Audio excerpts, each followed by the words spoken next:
పథకాల అమల్లో ఫెయిల్, పాలనలో వైఫల్యం, మద్యం ముడుపుల డాన్ బాబే. వాస్తవానికి చంద్రబాబు మీద కూడా లిక్కర్ కేసు ఉంది. లిక్కర్ అక్రమాలకు పాల్పడ్డారు అంటూ ఆయన మీద కూడా కేసు పెడితే ఆ కేసు బెయిల్తో చంద్రబాబు నాయుడు కొనసాగుతున్నారు. ఇప్పుడు జగన్మోహన్ రెడ్డిని కూడా అట్లా కేసుల్లో పెట్టాలి అని టీడీపీ అధిష్టానం అణువణువునా చేస్తున్నటువంటి ప్రయత్నం. కానీ ఆ ప్రయత్నాలు ఫలించడం లేదు.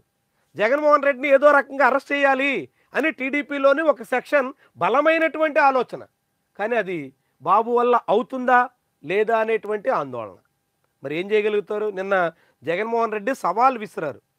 నేను విజయవాడలోనే ఉన్నా, దమ్ముంటే రండి, అరెస్ట్ చేసుకోండి, దేనికైనా సిద్ధం అని ఆయన సంకేతాలు ఇచ్చేశారు.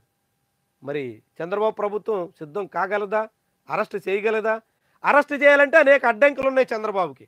మొదట జగన్మోహన్ రెడ్డిని అరెస్ట్ చేయాలంటే మోదీ అనుమతి కావాలి. ఎందుకంటే గవర్నర్ పర్మిషన్ కావాలి. గవర్నర్ అంటే అందరికీ తెలుసు, కేంద్ర ప్రభుత్వ ఏజెంట్. కేంద్ర ప్రభుత్వంలో మోదీ ఏది చెప్తే అదే నడుస్తుంది. మోదీ అనుమతి కావాలి. మోదీ అనుమతి ఇవ్వాలంటే అదానీ పర్మిషన్ కావాలి. అదానీకి జగన్మోహన్ రెడ్డికి ఇప్పటికీ వ్యాపార సంబంధాలు నడుస్తున్నాయి. ఆ సంబంధాల రీత్యా అదానీ అనుమతి లేకుండా మోదీ ఈ విషయంలో అడుగులేస్తారా అన్నది ప్రశ్న. మోదీ అనుమతించకుండా చంద్రబాబు అరెస్టుకి సిద్ధమవుతారా అన్నది మరొక ముఖ్యమైనటువంటి అంశం. ఎందుకంటే అప్పట్లో చంద్రబాబుని అరెస్ట్ చేస్తున్నాడు కూడా మోదీ సంపూర్ణంగా మద్దతు ఇచ్చారు జగన్మోహన్ రెడ్డికి. ఆ విషయాన్ని మనం చెప్పడం కాదు, తెలుగుదేశం పార్టీ నాయకులే ఆరోపించారు.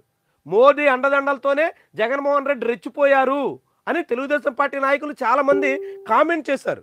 ఆ తర్వాత మోదీ ఆశీస్సులు కావాలి కాబట్టి, బెయిల్ రావాలంటే బయట పడాలి కాబట్టి, బయటకు రావాలంటే మోడీ కేంద్ర ప్రభుత్వం అండదండలు లేకుండా వీలు కాదని గ్రహించి తర్వాత స్వరం క్రమంగా మార్చుకున్నారు.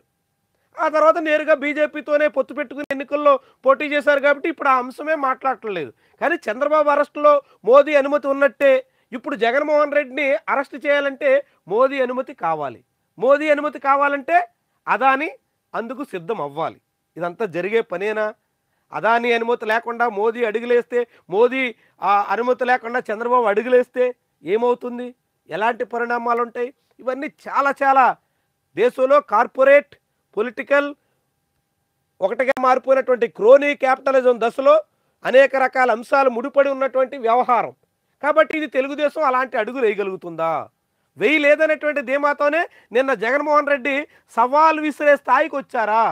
ఛాలెంజ్ చేశారా?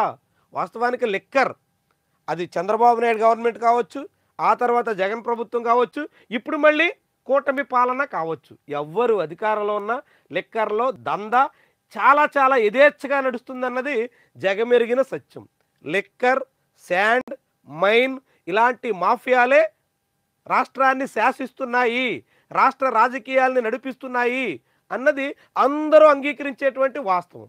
కానీ ఏమవుతుందంటే తెలుగుదేశం వాళ్ళకి జగన్మోహన్ రెడ్డి హయాంలో జరిగినటువంటి అక్రమాలే కనిపిస్తాయి.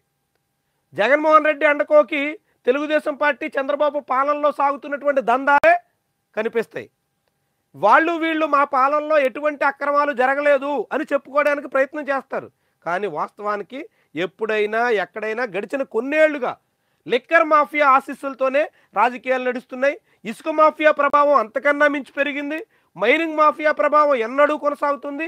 ఈ మాఫియాలే ఏపీ రాజకీయాల్ని శాసిస్తూ నడిపిస్తూ ఉన్నాయి అన్నది జగమెరిగినటువంటి వాస్తవం.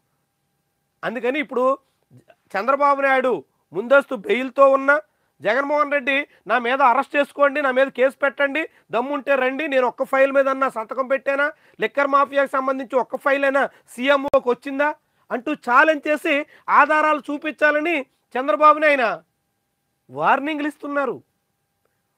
ప్రతిపక్ష నాయకుడు ఎదురుదాడి చేస్తున్నారు. పాపం నిన్న ఎందుకో తెలుగుదేశం పార్టీ కౌంటర్ ఇవ్వలేక ఫెయిల్ అయింది.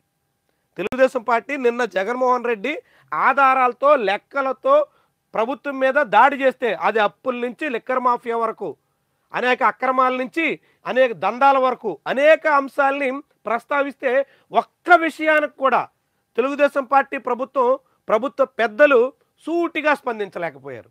ఒక్క అంశాన్ని కూడా జగన్మోహన్ రెడ్డిని కార్నర్ చేయలేకపోయారు, కౌంటర్ ఇవ్వలేకపోయారు. ఎందుకని మరి? ఎక్కడ లోపం ఉంది? చంద్రబాబు నాయుడు క్యాబినెట్లో మంత్రులు ఎవరు లిక్కర్ మాఫియా గురించి మాట్లాడకండి అని చెప్పడంతోనే మంత్రులందరూ మౌనంగా ఉన్నారా? జగన్మోహన్ రెడ్డి 2 గంటల పాటు ప్రభుత్వాన్ని ఆ రీతిలో తూర్పారబట్టేస్తే కౌంటర్ ఇవ్వడానికి, సమాధానం ఇవ్వడానికి సిద్ధం కాలేకపోతున్నటువంటి తీరుని ఎలా చూడాలి?